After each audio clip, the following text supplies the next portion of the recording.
It's only you, Jesus. It is only you. It's only you, Jesus.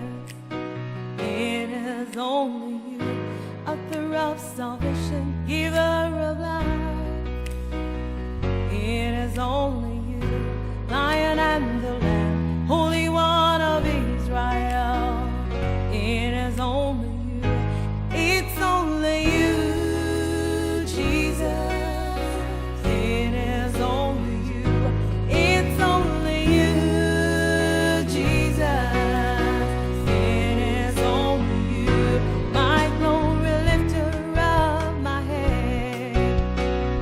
It is only you, light that shines forevermore. Hello viewers, you're welcome once again to another edition of Real Talk with Evangelist Media.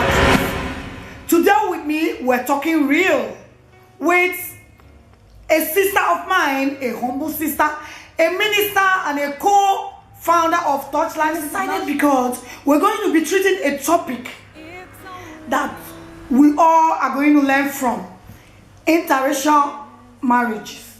And we have with us here Minister Edith. I'm Minister Edith Esther, co-founder of Touchlife International. Thank you, media. Minister Edith Esther wants to know, how has marriage been? Having in mind that you're married to a white, can you please tell us how it's been? Okay, it has not been easy. It has been adventurous because we're coming from different culture, different background, and having different orientation. At first, it wasn't easy because we had to learn each other. Even when you're married to somebody that is from the same place with you, because of the different orientations, it's not easy. You have to learn your husband or your wife because you're not from the same place.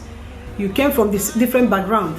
So you have to learn each other. If you want your marriage to work, if you want your marriage to work out, you must have to learn your man or your woman so that it will work out, because you're not from the same place. Mr. Edith, there is this norm that it's in Europe, and people take it that it has to be like that.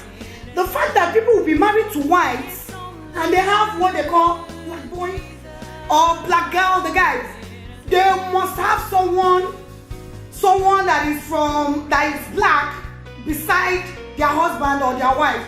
I want to ask, are you into it, or what do you say? Because we see it every day. It's like a no. It's too humiliating and appalling that our girls and our boys, they get married to whites and they still have black boy, and the boys, they have black girl. It's an error. It's a sin to man and to God, because the blood that flows in a white is the same blood that flows in us with the blacks. I wonder why one should get married and have a boyfriend outside or have a girlfriend outside because he's from the state, he's a black. Why did you go into the marriage at first? Why would you marry for interest? You don't love the man, you go into the marriage. Trying to tell us that your marriage is based on love? Because the general belief is people marry whites for interest. Either they are looking for documents, or they want to get out of poverty, or they are looking for one thing or the other, maybe money or something. You're now trying to tell me, because I've never heard it, it's foreign, You're telling me that your marriage is based on love. Evangelist, my marriage is based on love. I love my husband. He is white, but I love him. Before I got married, I had everything. I had a very good job. I have my green card, my Carta Sojourner.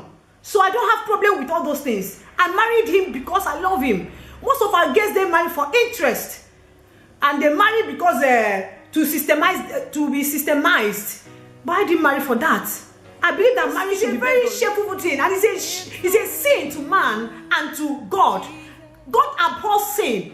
It's not good. How can you get married and you start cheating? This is cheating on your husband. The blood that flows in you is the same blood that flows in the white man or the white woman you're married to. Why are you cheating on him? Why don't you love him? If there's something that is lacking in him, I think you can work it out. You can talk with him. I know if there's a way you can change him. My marriage is based on love. Hey, did I hear you say love? This is strange because normally the common belief is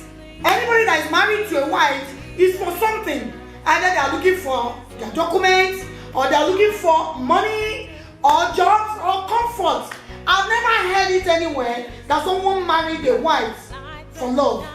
So this is strange. Evangelist, I'm married to my husband because I love him. He's white. He's like God sent. Before I got married to my husband, I had everything. I had my documents. I had a good job. Even when I got married to him, I was still working. I still go to where I work. I still had everything, and I still work till today. I love him because of him, not because of any interest. I wonder why our girls marry without love, just for interest, which is very wrong. God abhors that, and man abhors that. I don't like it personally. As a Christian, I don't like it. And one thing I should tell these girls and these boys that do this, you should try and work it out, because marriage is holy. Marriage is sacred. It's a union that has to be respected. You don't have to cheat on your husband. What do you get by going with that black boy that is there using you when your husband is there that loves you because he's white? If there's anything you don't like about your husband, why don't you talk it out with him?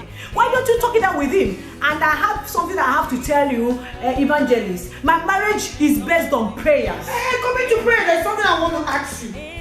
Knowing that you are into, I know your ministry is a ministry that believes in intense prayer.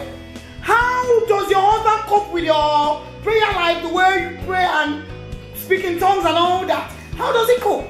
And my husband copes very well, because even at the initial stage of our marriage, I've always been a prayerful person. So he met me that way. I pray a lot. Even now, he's the one that wakes me up at midnight to pray, because prayer is everything. My marriage works today because I pray. Prayer is the key, is the master key. If Jesus started with prayer and ended with prayer, because Jesus was able to accomplish his destiny because he was our Savior, he came to die for us, because he was able to accomplish it because of prayer. So we need prayer. If that marriage is not working, if you're not in love with your husband, why don't you leave him? Instead of going with that black boy. If it's the black boy you want, go and marry him. But if you're married, give to the man. If there's anything that does not work, put it in prayer. Say, God, please help me. And you see the way God intervenes. Because there's nothing prayer does not do. Prayer is the key. Because God said we should pray without ceasing. And let prayer be in your marriage. I pray a lot, and my husband knows it. Even to the extent he's white. He has known me as a prayer warrior himself, because at times most of the time now, he comes to church with me. There was a time his friend was sick. What did he do? He said, "Oh God, my wife is not around. If she was around, she would have prayed with you." Most of the time, if he goes to work or business trips, if he goes to business trips, maybe things are going somewhere. He calls me on phone and say, "My wife, look how everything is happening. Please, why don't you pray for me?" I start praying. So if someone believes in my prayer, and one day he said, "Edith, you're so constant in prayer." So I knew he likes it. Although he was white, I made him like it, because he knows me that there's nothing I can do without prayer. And our marriage is based on trust. And my marriage is based on trust. Anytime I tell my husband I'm going for night vigil, he knows I'm there. Because he knows I love praying. Thank you very much. This is eye-opening. I tell you, it's like an eye-opener. I wouldn't be fasting judging those that are married to white anymore. And you out there, don't be fasting judging them. As you can see, our minister here has told us that our marriage is based on love. There will be other people out there that their marriages are based on love. And this thing about marriage is a serious thing. If you put God first, like he's telling us now, your marriage will just be perfect. Everything you want in your marriage, with prayer, it will stand. And you will get there. That man will be what you want.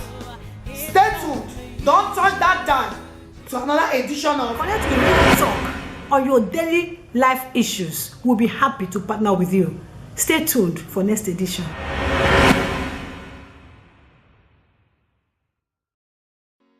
Remember, this Real Talk with Evangelist Mediatrice, a lively forum open to everybody. We welcome your answers, your contributions, your comments, and your questions. If there's anything you want to talk to me about privately, my number is here. You call me.